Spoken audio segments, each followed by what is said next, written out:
Bien, doctores, buenos días.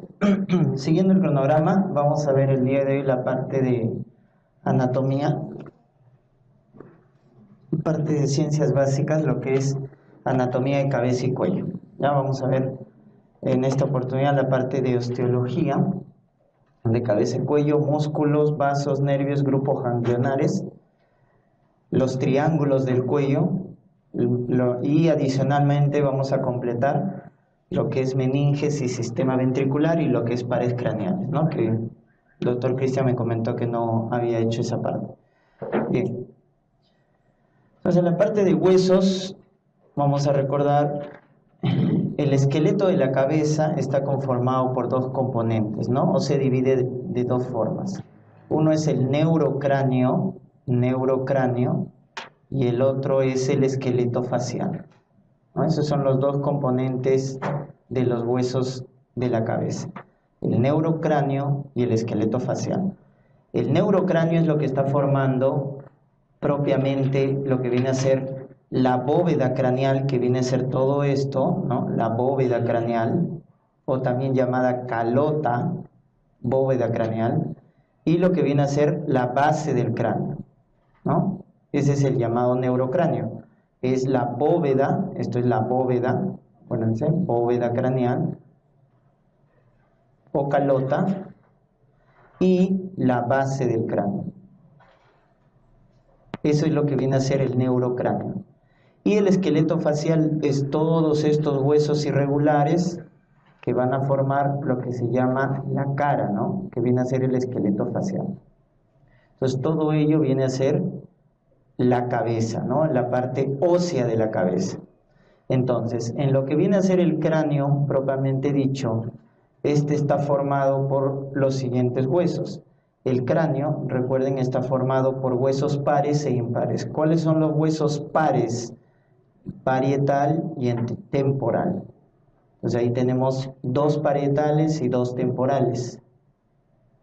Y luego tenemos un hueso impar, que es en la parte anterior, el hueso frontal, en la parte posterior, el hueso occipital. E internamente, que lo vamos a ver en la base del cráneo, tenemos el hueso esfenoides, que acá se mira su ala mayor, ¿ya? En la fosa temporal se va a ver el ala mayor de lo que viene a ser el hueso esfenoides, y formando parte de lo que viene a ser la cavidad nasal, el hueso etmoides, Entonces, ¿cuántos huesos tenemos ahí? 8 huesos. 2 parietales, 2 temporales, que vienen a ser los huesos pares, y los otros que vienen a ser impares, un frontal, un occipital, esfenoides y etmoides. Eso viene a ser los huesos de la parte del neurocráneo. Entonces el neurocráneo tiene 8 huesos, 2 pares y 4 impares. Y luego tenemos el esqueleto facial, que viene a ser la cara, que está compuesto por 14 huesos, que son los huesos más irregulares, ¿no? Los huesos más irregulares del cuerpo, porque ahí tenemos, en el caso del esqueleto de la cara, tenemos en la parte de la nariz, tenemos 2 huesos nasales, luego tenemos los huesos lacrimales o unquis,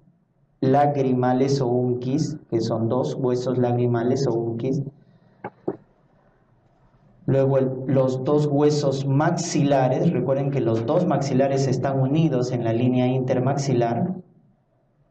2 nasales, 2 lagrimales, 2 maxilares que están unidos. Y luego tenemos el hueso, acá está, que está formando el arco cigomático, ¿no? El que forma el pómulo, las mejillas, que viene a ser el hueso malar o hueso cigomático. Hueso malar o hueso cigomático, que está formando los pómulos o mejillas, ¿no? Entonces tenemos 2 huesos malares, 2 nasales, 2 lagrimales, el maxilar, y este es el impar, mandíbula, el impar, ¿no? La mandíbula E internamente, vamos a ver también en la base del cráneo, otro impar es el hueso vomer. Esos son los dos impares del esqueleto de la cara. El mandibular y el hueso vomer. Esos son los impares, porque los pares son los lagrimales, los nasales, los maxilares, el cigomático malar, y nos faltan los que forman el paladar, que vienen a ser los huesos palatinos, que también están en la parte interna, huesos palatinos. Y en la cavidad nasal, podemos ver acá, miren, en la cavidad nasal, el que es hueso y no es cartílago, viene a ser el cornete nasal inferior. Eso es hueso, porque el cornete nasal medio e inferior es cartílago. Y acá se puede ver el hueso vomer, miren. El hueso vomer en la parte, ¿no? Pero lo vamos a ver mejor en la base del cráneo. Esos son los huesos pares, ¿ya? Repetimos, son los dos nasales, dos lagrimales, dos cigomáticos o malares, dos maxilares, dos palatinos y dos cornetes inferiores. Y los impares es mandíbula y vomer. Esos son los impares. Y aquí tenemos los 14 huesos del esqueleto facial, ¿no? Entonces, en conclusión, tenemos 8 huesos en la bóveda craneal, en el neurocráneo, y 14 huesos en el esqueleto facial. Total tenemos, como pueden ver ahí, 22 huesos en lo que es toda la cabeza, ¿no? 22 huesos. En el recién nacido o en la vida fetal podemos distinguir unas estructuras de cartílago que se conocen con el nombre de fontanelas, ¿no? Y tenemos acá la fontanela que tiene mayor diámetro, que viene a ser la fontanela anterior, también llamada fontanela brecmática. Fontanela anterior o fontanela brecmática. Y también tenemos una pequeña fontanela en la parte posterior, pequeña, que viene a ser la fontanela posterior o lambdoidea. Posterior o lambdoidea. Esas son las fontanelas impares, la anterior o brecmática y la posterior o lambdoidea. Esas vienen a ser las fontanelas que están ubicadas en la línea media, como pueden ver. La de mayor tamaño es la anterior o brecmática. Pero también tenemos dos fontanelas en la parte lateral. En la parte lateral tenemos la fontanela esfenoidal, que la pueden ver acá, ¿no? Dijimos, en la parte lateral vemos el ala mayor del hueso esfenoides, la fontanela esfenoidal. Y en la parte posterior tenemos la fontanela mastoidea. Fontanela mastoidea. Entonces, como pueden ver, tenemos en total 6 fontanelas en el caso del feto recién nacido, 6 fontanelas. 2 que son impares, esta brecma y lambdoidea, y 2 pares, esfenoidal a cada lado y mastoidea a cada lado. El que más demora en cerrarse es la de mayor tamaño, la brecmática. Se cierra entre los 9 y 18 meses. 9 y 18 meses. Es la que más demora en cerrarse, la fontanela anterior o brecmática. En cambio, la posterior demora en cerrarse a lo mucho al tercer mes, ¿no? Segundo, tercer mes de vida. Al igual que las otras fontanelas.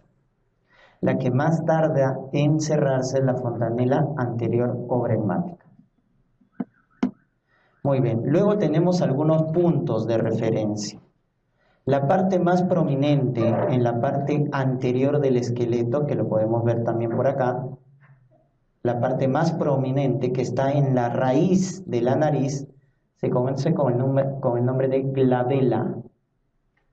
¿Qué es la glabela? Es la prominencia de la parte anterior de la cabeza. Es la prominencia de la parte anterior de la cabeza, la glabela. ¿Con quién está relacionado? Con la raíz de la nariz. Acuérdense, esto lo vimos en distosia, ¿no? ¿En qué distosia es el punto de referencia glabela o nariz? Frente, muy bien, segundo grado. La deflexión de segundo grado o frente, ¿no? Ahí el punto de referencia es glabela o nariz, acuérdense. En cambio, normalmente el que era punto de referencia en la parte posterior, recuerden, es el occipucio, ¿no? Cuando es cefálico, ¿no? Y el punto, cuando el cráneo, miren, como podemos ver acá en la parte lateral, el punto más superior del cráneo se llama vértex, el punto más superior del cráneo, cuando está en posición anatómica. Y cuando decimos que está en posición anatómica, cuando trazamos un plano horizontal que va a pasar por el borde inferior de la órbita y el borde superior del conducto auditivo externo. Ahí lo estoy marcando, borde superior del conducto auditivo y el borde inferior de la órbita. Por ahí trazamos una línea y ese plano horizontal va a demarcar la posición anatómica de la cabeza, la posición anatómica. En ese plano horizontal, el punto más prominente en la parte superior se llama vértex. El punto más prominente en la parte superior, más declive, se llama vértex, cuando está en posición anatómica. Y cuando decimos que está en posición anatómica, cuando este plano horizontal, también llamado plano meto-orbitario, se demarca por el borde inferior de la órbita y el borde superior del conducto auditivo externo, ¿no? Ese es el plano horizontal de Frankfurt, le llaman, que delimita la posición anatómica del cráneo. Luego acá se forma una H, miren. Se forma una H. ¿Entre qué huesos? Frontal, parietal, temporal y el ala mayor del esfenoide. Miren, acá está la H. Ese también es un punto, ¿no? Se llama, o una zona, ¿no? Se le llama terio. Ese es el terio, que tiene forma de H. Forma de H. Es la confluencia de estos huesos, ¿no? Frontal, parietal, temporal y el ala mayor del esfenoides. Dicho de otra manera, es la confluencia de suturas. ¿Y cuáles son esas suturas? Vamos a repasarlas acá. Miren, esta es la sutura más importante porque va a permitir el moldeamiento de la cabeza en el recién nacido. Esta de acá, que es la sutura sagital. Esta de acá, que se marca. Sutura sagital, esta de acá, de la línea media, ¿no? ¿Qué divide la sutura sagital? Los dos huesos parietales, pero también se llama sutura interparietal. ¿Estamos? ¿Qué pasa cuando esta sutura es importante? Porque es cartílago en el recién nacido y por eso cuando sale en el parto se cabalgan los dos parietales, ¿no? Hay un cabalgamiento de los dos parietales. ¿Qué pasa si esta sutura se cierra prematuramente? Eso se llama craniosinostosis. El cierre precoz de las suturas se llama craniosinostosis. Y justamente la craniosinostosis más frecuente es el cierre prematuro de la sutura sagital. Y eso va a dar una deformidad en el cráneo, que es la más frecuente, la escafocefalia. La escafocefalia, que es la más frecuente, por cierre prematura de la sutura parietal. Y luego tenemos acá la sutura coronal, que viene a ser esta de acá, ¿no? La sutura coronal, esta de acá. La sutura coronal que divide el hueso frontal con el hueso parietal. La sutura coronal, como pueden ver ahí, va a separar el hueso frontal del hueso parietal. Y miren, en el feto, en el recién nacido, en el feto y en los primeros días de vida, hay una sutura entre los dos huesos frontales, ¿no? O sea, al final el hueso frontal se vuelve único por el cierre de esta sutura, ¿no? Pero en la vida fetal, acá hay una sutura entre las dos porciones del hueso frontal, que se llama la sutura metópica. Esto no hay en la vida adulta. En la vida adulta no hay la sutura metópica. Desaparece, ¿no? Entre los 2 y los 5 años ya no hay sutura metópica, porque es la que se cierra, y eso es normal. Entonces, en la parte anterior tenemos la sutura metópica, que separa los dos frontales, las dos porciones del hueso frontal. Luego acá tenemos la sutura coronal, que separa el hueso frontal del parietal, y la sagital, que separa los dos huesos parietales. Y en la parte posterior podemos ver acá una sutura más, que recibe el nombre de sutura lambdoidea, igual que la fontanela, ¿no?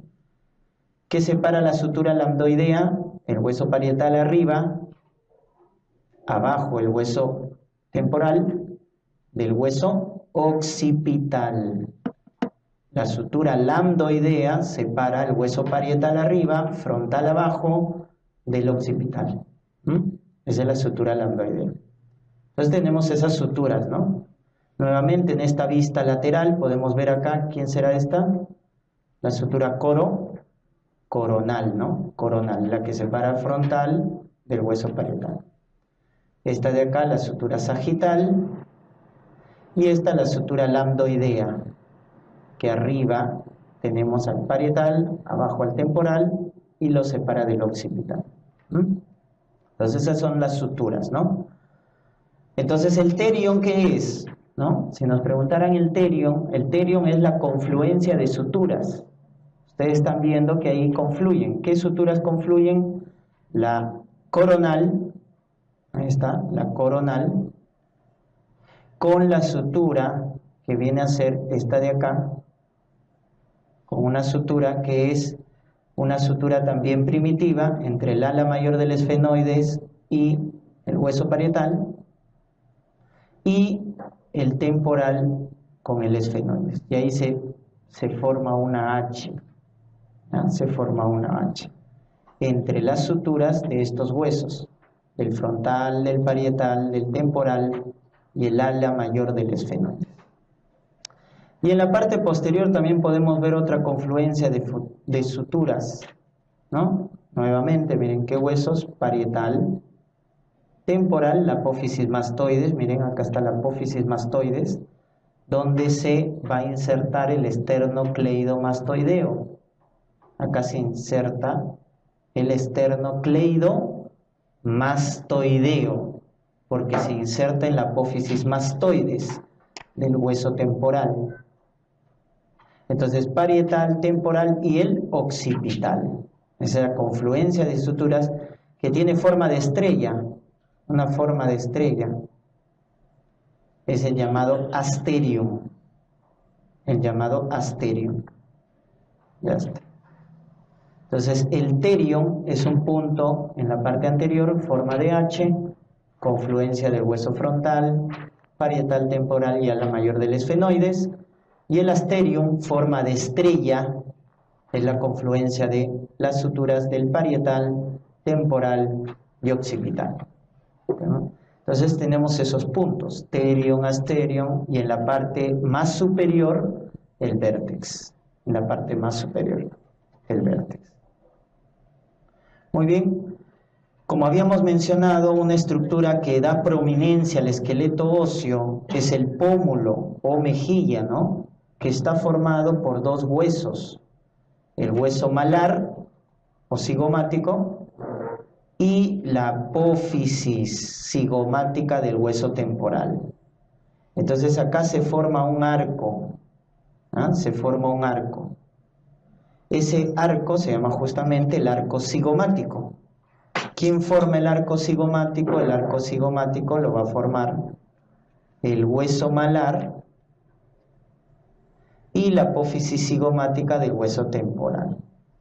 Ese es el arco cigomático, que vista acá, lo podemos ver acá, ¿no? Ese es el arco cigomático que forma los pómulos o mejillas.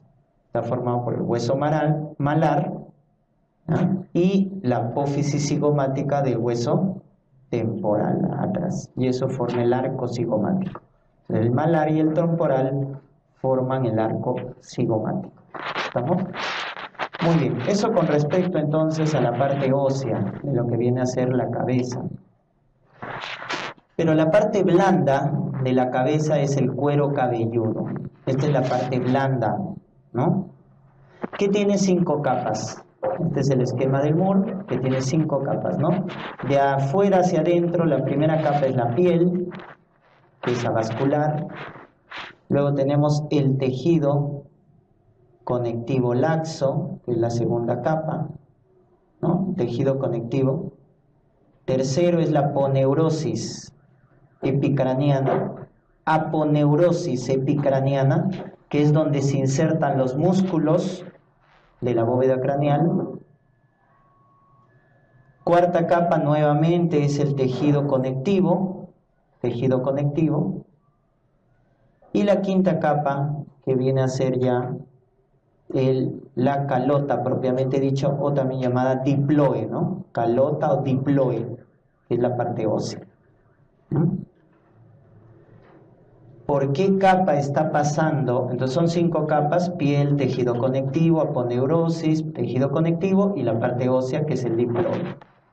Son 5 capas en el cuero cabelludo.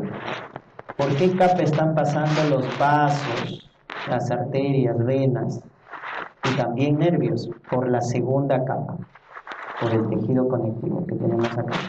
En la segunda capa del cuero cabelludo están pasando vasos y nervios. Segunda capa. Está bien vascularizado el cuero cabelludo, ¿no? Por eso cuando hay un traumatismo, el sangrado, ¿no? ¿Han visto? Tiene bastante hemorragia, se puede pintar toda la cara, pero al final cuando uno hace la limpieza es un pequeño corte, ¿no?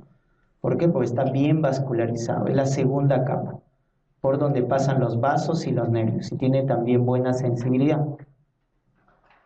Y la capa más peligrosa es la cuarta capa, porque la cuarta capa, sus estructuras vasculares tienen conexión con la cavidad endocraniana. La cuarta capa, que también está hecho de tejido conectivo, es la más peligrosa, porque si hay una infección que llega a la cuarta capa, esa infección puede involucrar la cavidad endotraqueal, porque tiene conexión con los senos venosos. Uno de ellos, el seno venoso sigmoideo y el seno cavernoso. La cuarta capa es la más peligrosa si se infecta. Entonces, acuérdense, la segunda capa es la que tiene la mayor cantidad de estructuras vasculares y nerviosas, pero la más peligrosa es la cuarta capa, porque tiene conexión con la cavidad endocraniana. Entonces acá la parte ósea, que es la calota, tiene su tabla externa, tabla interna, y por la tabla interna va a estar adherida un tejido conectivo fibroso que da protección a la parte visceral del encéfalo. Y ahí ya estamos hablando de las meninges. Tenemos la más externa, que justamente está en contacto con la calota, es la dura madre. La dura madre.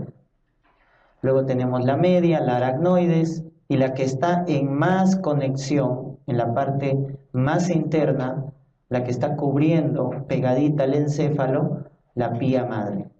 Esas son las 3 meninges, ¿no? Dura madre, aracnoides y la pía madre, ¿no? Tenemos las llamadas meninges a nivel del cráneo, en este caso, ¿no? A nivel del cráneo. ¿Cómo se llama esta vena que pasa por la línea media entre los 2 huesos parietales? Este es un corte coronal, ¿no? 2 huesos parietales, acá está pasando una vena, ¿no? Ese es el seno venoso longitudinal superior, o simplemente conocido con el nombre de seno sagital superior. Seno sagital superior. Y por la hendidura interhemisférica, acá está pasando el otro seno, que es el seno sagital inferior. Entonces, por arriba tenemos el seno sagital superior, acá está, por abajo el seno sagital inferior, ¿no? Y justamente en estos senos venosos, ¿quién va a drenar? El líquido cefalorraquídeo. drena el líquido cefalorraquídeo a estos senos venosos a través de las llamadas granulaciones aracnoideas o granulaciones de Paccioni. Las granulaciones aracnoideas o de Paccioni van a permitir la filtración de líquido cefalorraquídeo hacia los senos venosos, ¿no? Hacia los senos del venoso. Esto de acá se llama la hoz del cerebro, todo esto, ¿no? La hoz del cerebro, ¿no? Que está formado por las meninges, que está formado por la dura madre es la que forma la hoz. ¿Quién forma la hoz del cerebro? La hoz del cerebelo. La tienda del cerebelo es la dura madre. La dura madre va a formar su proyección en la parte interna, va a formar todas estas estructuras, ¿no? La dura madre, que es la más gruesa, ¿no? La capa más resistente. Muy bien, y les había comentado que en la parte más interna, que no los podemos ver mucho en la parte externa de lo que viene a ser la cabeza, estos huesos de acá, ¿no? Que como ven son los más irregulares. Este de acá es el hueso etmoides, que está en la parte superior. Y este de acá es el hueso, el murciélago, ¿no? El hueso esfenoides. Murciélago para algunos, para otros mariposa, etc. Hueso etmoides en la parte superior, hueso esfenoides en la parte inferior. Y formando parte, habíamos mencionado, de lo que viene a ser el esqueleto facial, la mandíbula, que viene a ser el hueso impar, ¿no? Junto con el vómer y la mandíbula son los huesos impares del esqueleto facial. Huesos impares, vómer y mandíbula. Muy bien, en el caso de etmoides, recuerden que tiene estructuras importantes. Por ejemplo, tenemos acá esta apófisis que se llama la apófisis crista galli. La apófisis crista galli, que se va a ubicar en la parte anterior de la fosa craneal. La apófisis crista galli le pertenece al hueso etmoides. Y en la parte lateral podemos ver lo que viene a ser una lámina que está hecho con perforaciones, que viene a ser la lámina cribosa del hueso etmoides. ¿Y quién atraviesa la lámina cribosa del hueso etmoides? ¿Qué nervio? El olfatorio, el primer par craneal, el olfatorio. El olfatorio, es decir, la mucosa olfatoria tiene sus células ciliadas y va a atravesar la lámina cribosa del hueso etmoides. Luego tenemos la lámina perpendicular del hueso etmoides, que va a formar parte de las fosas nasales, la lámina perpendicular, que va a formar parte del tabique nasal, la lámina perpendicular de lo que viene a ser el hueso etmoides. Entonces, al menos acordarnos esas estructuras. La apófisis crista galli, la lámina cribosa y la lámina perpendicular le pertenecen al hueso etmoides. Y en el caso del esfenoides tenemos esto de acá que viene a ser, ¿no?, la silla turca en la parte anterior y superior, la llamada silla turca. ¿Y por qué es importante recordar la silla turca del hueso esfenoides? Porque ahí se ubica la pituitaria, ¿no?, la hipófisis. La glándula hipófisis o glándula pituitaria se va a localizar en la silla turca del hueso esfenoides. Y luego tenemos el ala menor del hueso esfenoides, que viene a ser esta parte, el ala menor, esta de acá, y la otra que viene a ser el ala mayor, ¿no?, que es todo esto de acá, que tiene proyección hacia afuera, ¿ven?, la parte lisa, ¿no?, que lo hemos visto acá. El ala mayor del esfenoides tiene proyección hacia afuera, ¿no? Entonces tenemos el ala menor y el ala mayor, ¿no?, el ala menor y el ala mayor. Y en la parte inferior tenemos esto de acá, la apófisis pterigoidea. La apófisis pterigoides del hueso esfenoides tiene su parte medial y su parte lateral. Parte medial y la parte lateral.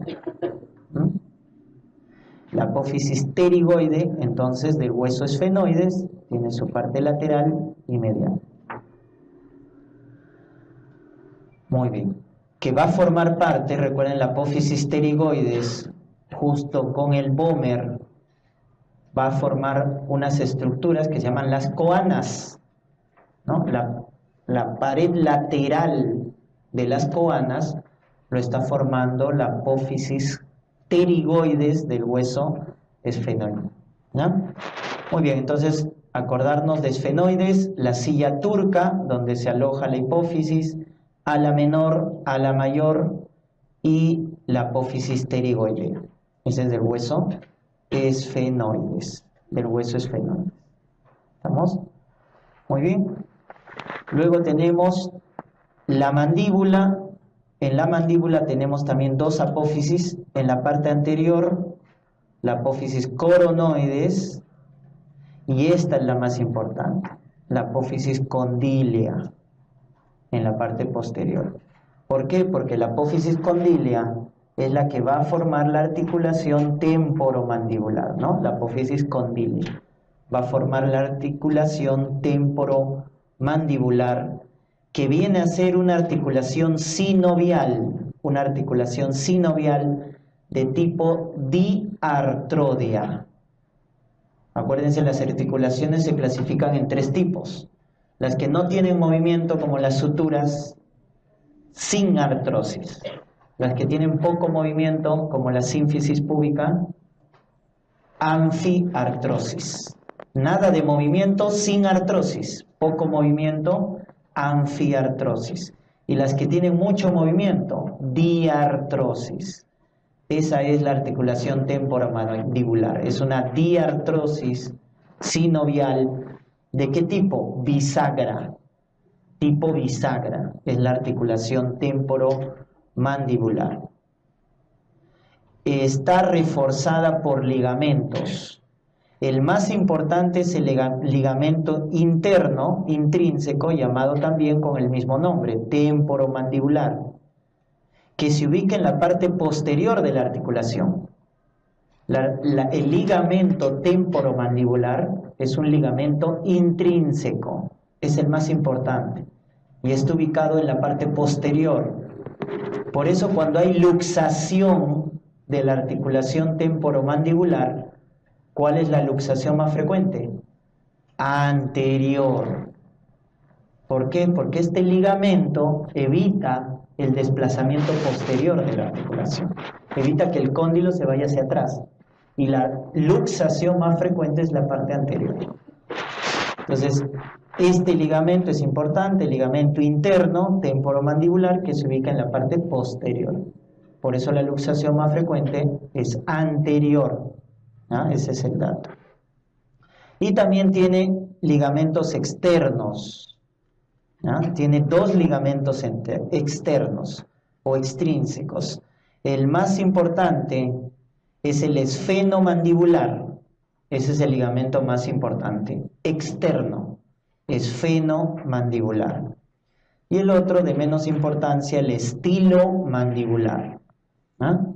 El estilomandibular. Entonces, externo hay dos: el esfenomandibular, que es el más importante porque es el que le da más soporte, y el otro, de menos importancia, el estilomandibular. Entonces, la articulación temporomandibular tiene un ligamento interno, que es temporomandibular, que está ubicado en la parte posterior, y dos externos. El más importante de los externos, el esfenomandibular, y el otro, que viene a ser el estilomandibular. ¿Estamos? Muy bien. Luego tenemos la rama de lo que viene a ser la rama mandibular, obviamente de la mandíbula, el ángulo, y acá hay un agujerito que es el foramen mentoniano, ¿no? El foramen mentoniano o agujero mentoniano. ¿Y dónde se insertan los dientes? En la apófisis alveolar. ¿Y qué tipo de articulación tienen los dientes con la apófisis alveolar de los, en este caso de la mandíbula? Gonfosis, así se llama la articulación, gonfosis. Tanto en el maxilar como en la mandíbula, la articulación que permite la inserción de los dientes a la apófisis alveolares se llama gonfosis, ¿ya? Que es un tipo de articulación. ¿De qué tipo? Sin artrosis, porque el diente no se mueve, ¿no? Sin artrosis, o sea, no tiene movimiento. Muy bien, y esta es la base del cráneo, ¿no? Esta es la base del cráneo, esta de acá es la imagen de la base del cráneo, ¿no? O sea, vista desde la parte inferior. Y si uno hace un corte a la bóveda craneal, o sea, hacemos este corte, un corte transversal a la bóveda craneal, hacemos este corte transversal, vamos a encontrar la parte interna de la bóveda craneal. La parte interna. O sea, a través de un corte transversal podemos ver esta imagen, ¿no?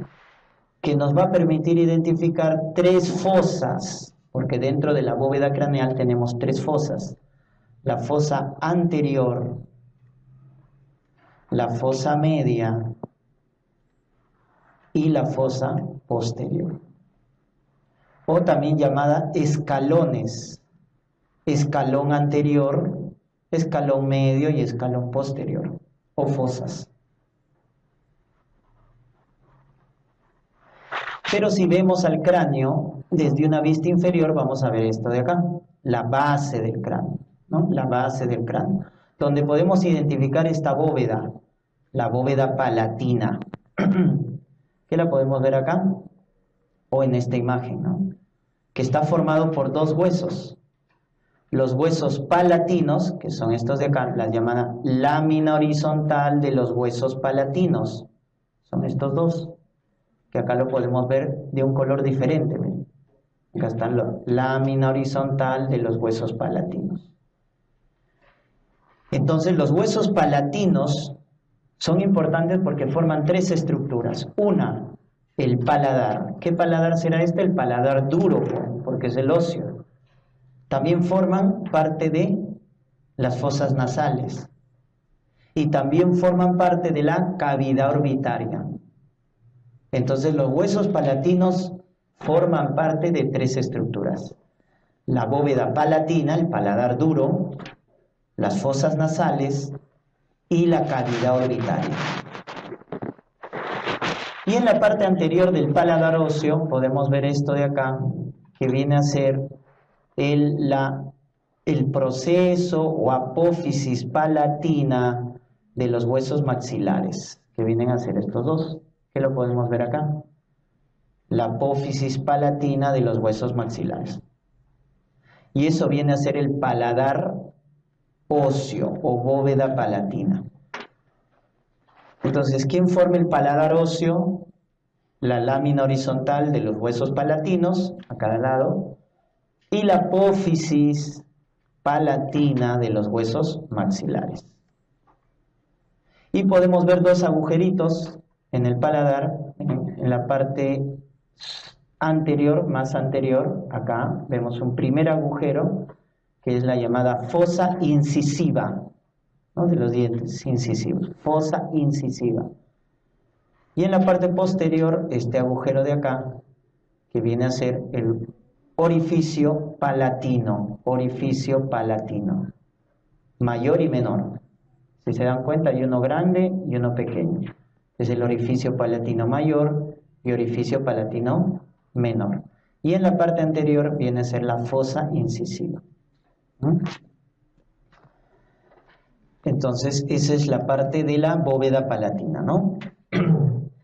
Y esto que está de color verde, acá sí lo podemos ver, como les mencionaba, este de color verde es el vómer. Acá está de color verde, miren, es el vómer. Que junto, les había mencionado, que junto, ¿cómo se llama esto de acá? Este es el murciélago, ¿no? Y esto se llama la apófisis pterigoidea del hueso esfenoides. Está su parte medial y su parte lateral. ¿Y cómo se llama esta estructura entre el vómer y la apófisis pterigoidea? Las coanas. Las coanas, ¿no? Este orificio de acá. Las coanas entonces se forman entre el vómer y la apófisis pterigoidea del hueso esfenoides, ¿no? Y de piso está pues la lámina horizontal, ¿no? Del hueso palatino, ¿no? Esa estructura se llama lo que viene a ser las coanas. Muy bien. ¿Qué más podemos delimitar por acá? Algunos agujeros importantes. Este de acá viene a ser el conducto carotidio. Este de acá es el conducto carotidio, que está en la porción petrosa. ¿Qué hueso es? Temporal. Porción petrosa del hueso temporal. Miren cómo se forma el arco cigomático. ¿Qué viene a ser esto? La apófisis cigomática del hueso temporal. Y esto de celeste, ¿qué viene a ser? El hueso cigomático o hueso malar. Y ahí se forma, miren, el arco cigomático. El arco cigomático. ¿Quién lo forma? El hueso malar y el hueso temporal, con su apófisis cigomática. Otras apófisis que deben acordarse en el hueso temporal es esta de acá, que parece un dedo, que viene a ser la apófisis mastoidea. Apófisis mastoidea del hueso temporal, que como les había mencionado, ahí se inserta el esternocleido mastoideo. Y esta apófisis que tiene, ¿no?, como una aguja, miren, es como una agujita que se va a la parte anterior, es la apófisis estiloides. Apófisis estiloides. Entonces ahí miren, hemos recordado 3 apófisis en el hueso temporal. La apófisis mastoide, donde se inserta el músculo. La apófisis estiloides. Y la apófisis cigomática, que va a formar el arco cigomático, ¿no? 3 apófisis. Y acá hay un agujerito que ustedes pueden darse cuenta entre la apófisis estiloides y la apófisis mastoides. ¿Cómo se llamará ese agujero? El estilomastoideo. Ese es el agujero estilomastoideo. ¿Ah? ¿Y qué nervio pasa por el agujero estilomastoideo? El séptimo par facial. Eso sí, obligado a acordarse. Agujero estilomastoideo, el facial, el séptimo par.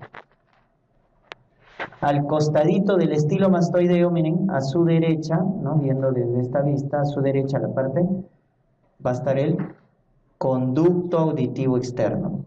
Conducto auditivo externo. Y hacia adentro estará el conducto carotidio. Ahí está, miren. Conducto carotidio. Entonces, hay 2 conductos que acompañan al agujero estilomastoideo. Hacia afuera el conducto auditivo externo y hacia adentro el conducto carotidio. Y debajo del conducto carotidio hay un orificio importante, debajo, ¿no?, que está colindando con el hueso occipital. Entonces, ¿quién forma este orificio? El temporal, su porción petrosa, y el occipital, el orificio yugular. El orificio yugular se forma entre la porción petrosa del temporal y el hueso occipital. ¿Ah? Muy bien. Entonces, son algunas estructuras que deberían reconocer, ¿no? Acá memoria fotográfica, ¿no? Y acá el hueso, el del occipital, ¿no?, el cóndilo. Entonces son los cóndilos del occipital. Y este orificio grande de mayor abertura, que es el orificio magno, ¿no?, el foramen magno, por donde la médula espinal va a continuarse con lo que viene a ser el tronco encefálico. Dicho de otra manera, el tronco continúa con la médula espinal, ¿no? Atraviesa el agujero magno, junto con las arterias vertebrales, etc. ¿Ah? Muy bien, entonces tenemos esas estructuras. Ya está. Y estos cuadritos les he puesto del MUR para que se familiaricen para las estructuras que pasan por los agujeros. Recordarnos los más importantes, pues, ¿no? Hay varios agujeros. Miren, en la fosa anterior, el foramen ciego, que es este de acá, no se ve muy bien, porque justamente se llama así, ¿no? Foramen ciego, es bien diminuto. Luego tenemos la lámina cribiforme, que acá está, esto de amarillo, ¿quién es? Que tiene la lámina cribosa, miren ahí están los puntos, lámina cribosa y la apófisis cristagali.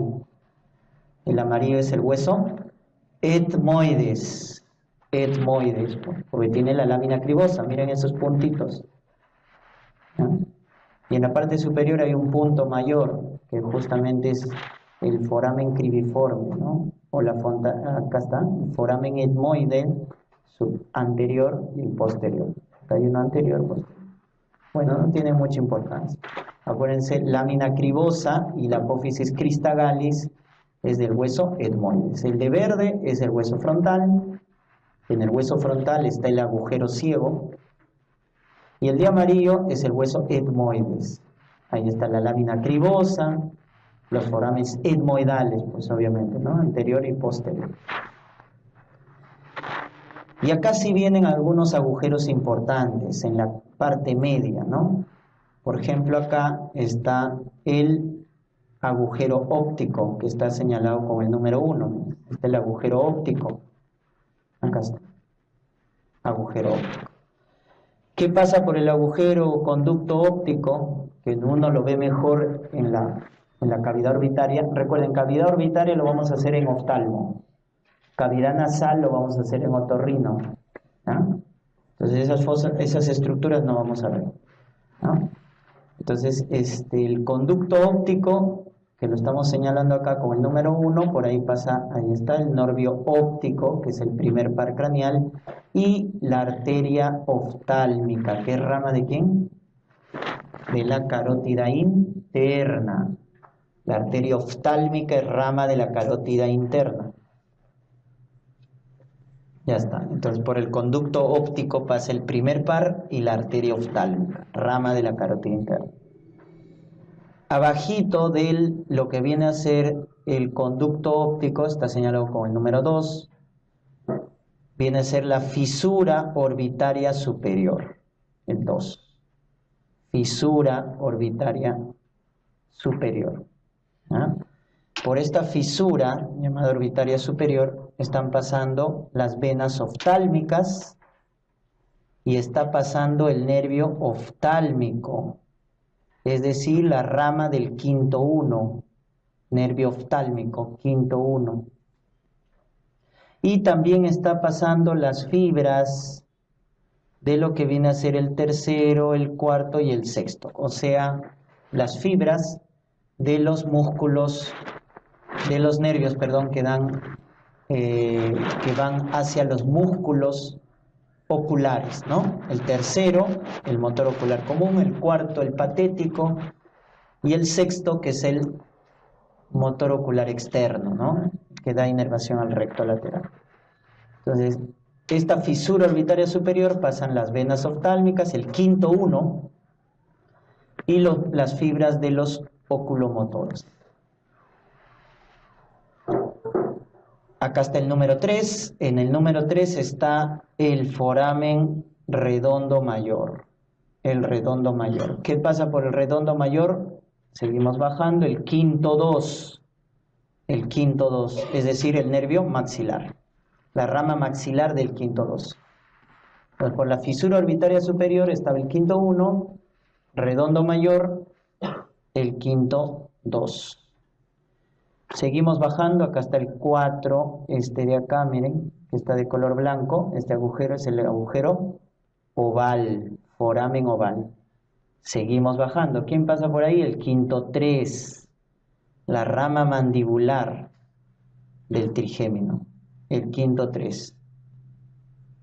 El quinto 1, fisura orbitaria superior, quinto 2, redondo mayor, quinto 3, agujero oval. ¿Estamos? Y hay un redondo menor, que está acá detrás, ¿no es cierto? Detrás del agujero oval, acá está el quinto, ahí está un puntito negro, que viene a ser el foramen espinoso, o también lo conoce con el nombre de redondo menor. Si hay un mayor, hay un menor. Es el foramen espinoso o redondo menor, por donde está pasando una arteria importante. Por eso está, miren, esto no es un vaso, es el surco. Miren, en la porción petrosa del hueso temporal, ¿cómo se llama esta arteria? Este es el surco para la arteria meningea media, que tiene dos ramas, ¿no? Miren, rama anterior y rama posterior. Miren. Entonces, la arteria meningea media justamente pasa por el agujero redondo menor o agujero espinoso. Por ahí pasa la arteria y la vena meningea media. La arteria y la vena meningea media. Lo más importante que deben recordarse. Y ahí está el surco, ¿no? Para la arteria meningea. Entonces, si me preguntaran, ¿por dónde pasa el surco de la arteria meningea media? Por la porción petrosa, esto de amarillo oscuro, es la porción petrosa del hueso temporal. Por eso un golpe contundente en el hueso temporal que haga fractura nos puede lesionar la arteria meningea media. Y miren esta relación anatómica. ¿Cómo se llamaba esta confluencia de suturas? Miren, que tenía forma de H. Pterigion. ¿Y quién? Entonces el pterigion por afuera, en la parte interna, ¿quién está? La rama anterior de la arteria meningea media. La rama anterior de la arteria meningea media. Entonces el pterigion también tiene su estructura relacionada, o sea, tiene relación con esta estructura vascular. El pterigion se relaciona con la rama anterior de la arteria meningea media, ¿ya? Acuérdense la H, ¿no? Por afuera, ¿ya? Y uno lo puede delimitar externamente.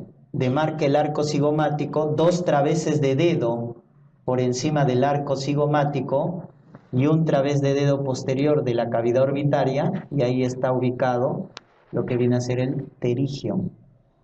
Y un golpe a ese nivel nos va a lesionar la rama anterior de la arteria meningea media, que va a producir un hematoma, ¿no? ¿Qué hematoma produce la ruptura de la arteria meningea media?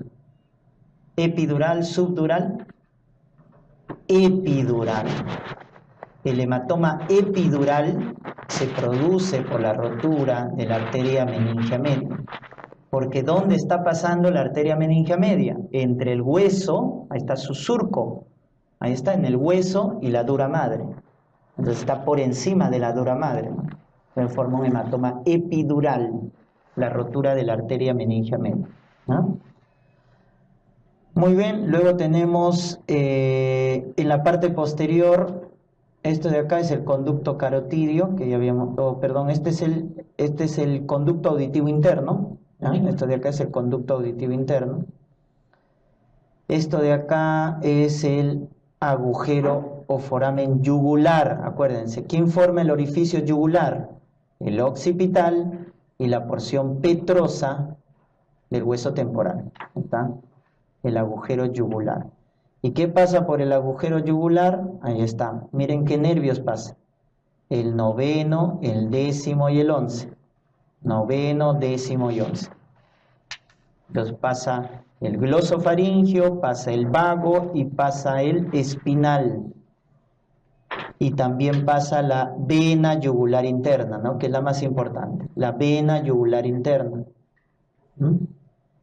Entonces, por el agujero yugular está pasando la vena yugular interna y estos pares craneales, 9, 10 y 11. 9, 10 y 11. Y por el agujero magno, que es el de mayor medida, el agujero magno, ahí está pasando, o es la conexión del tronco que termina el bulbo con lo que viene a ser la médula espinal, ¿no? La médula espinal. ¿Qué pasa también por el agujero magno? Les había mencionado las arterias vertebrales, las arterias vertebrales. También pasa las arterias espinales, ¿no? De la médula espinal, tanto anterior como posterior. Entonces, por el orificio magno pasa la médula espinal, las arterias vertebrales, las espinales anterior y posterior, y ramas también del ramas del espinal, ¿no? Del onceavo par craneal. Muy bien, en cambio por el orificio yugular pasa 9, 10, 11, ¿ya? Y la vena yugular interna. El hipogloso tiene su propio agujero, ¿no? El conducto del hipogloso tiene su propio agujero, ¿no? Los demás que no tienen mucha importancia, ¿no? Entonces acuérdense, los más importantes que me pueden, el agujero oval típico, el quinto 3, ¿no? Redondo mayor, quinto 2, fisura orbitaria superior, quinto 1. Acuérdate, el nervio, ya vamos a ver pares craneales, el que tiene su núcleo en todo el tracto encefálico es el quinto par craneal, el trigémino. Cada rama del trigémino, el trigémino tiene 3 ramas, la rama oftálmica hacia arriba, la rama maxilar y la rama mandibular. Cada uno tiene su orificio. La rama oftálmica, la fisura orbitaria superior, la rama maxilar por el redondo mayor y la rama mandibular por el agujero oval. Y por el redondo menor está emergiendo la arteria meningia media, acuérdate, la arteria meningia media, ¿no? Muy bien, eso es con respecto a los agujeros. Y las fosas que se forman en lo que viene a ser la cabeza, la fosa temporal, miren, que es esto de acá, que está señalado con el recuadro, esa es la fosa temporal. ¿Cuál es el contenido de la fosa temporal? En la fosa temporal va a tener como contenido el músculo temporal, que es un músculo masticador. También va a contener, aparte de la aponeurosis del músculo temporal, va a contener la arteria temporal profunda, que es rama de la maxilar, de la carótida externa, perdón. A ver, tenemos la arteria temporal profunda, que es rama de la maxilar, perdón, maxilar. Y la rama temporal superficial, esta es la rama de la carótida externa. Ahorita vamos a ver la clarización, ahí se van a dar cuenta. La arteria temporal tiene 2 ramas, una rama profunda y una rama superficial. La profunda es rama de la maxilar y la superficial es la rama terminal de la carótida externa. Ese es el contenido de la fosa temporal. Músculo temporal y su aponeurosis, la arteria temporal profunda, rama de la maxilar, y la arteria temporal superficial, rama de la carótida externa. Abajo de la fosa temporal y para la parte anterior tenemos la fosa cigomática, ¿no? Un poquito abajo y anterior de la fosa temporal. ¿Quién delimita la fosa cigomática? Claramente lo estamos viendo, el arco cigomático adelante, ¿no? En la parte externa, y en la parte interna lo que viene a ser el ala mayor del esfenoide. Recuerden que este es el ala mayor del esfenoide, todo esto. Ala mayor del esfenoide y el hueso temporal, ¿no? Temporal y ala mayor del esfenoide. Van a delimitar lo que viene a ser la fosa cigomática. ¿Cuál es el contenido de la fosa cigomática? El contenido de la fosa cigomática son los músculos masticadores. El pterigoideo, los músculos pterigoideos, lateral y medial, y el macetero, ¿no? Ahí están los músculos masticadores en la fosa cigomática, ¿ya? Los músculos masticadores. Y el quinto 3, ¿no? Que viene a ser el nervio mandibular, quinto 3. Pues, ¿cuál es el contenido de la fosa cigomática? Los músculos masticadores, los pterigoideos, lateral y medial, o externo e interno, macetero, y el quinto 3, ¿no? El nervio mandibular. Y luego tenemos la fosa pterigomaxilar, Contenido de la fosa pterigomaxilar, que ahí le estamos señalando, está un poco más posterior, ¿no? Posterior, esa es la fosa pterigomaxilar, que contiene a lo que viene a ser el nervio maxilar. El nervio maxilar es el contenido de la fosa pterigomaxilar. El nervio y arteria maxilar. El nervio y la arteria maxilar son el contenido de la fosa pterigomaxilar. Entonces ahí están. Como les había mencionado, fosas nasales, cavidad orbitaria, lo vamos a ver en los respectivos capítulos de especialidad.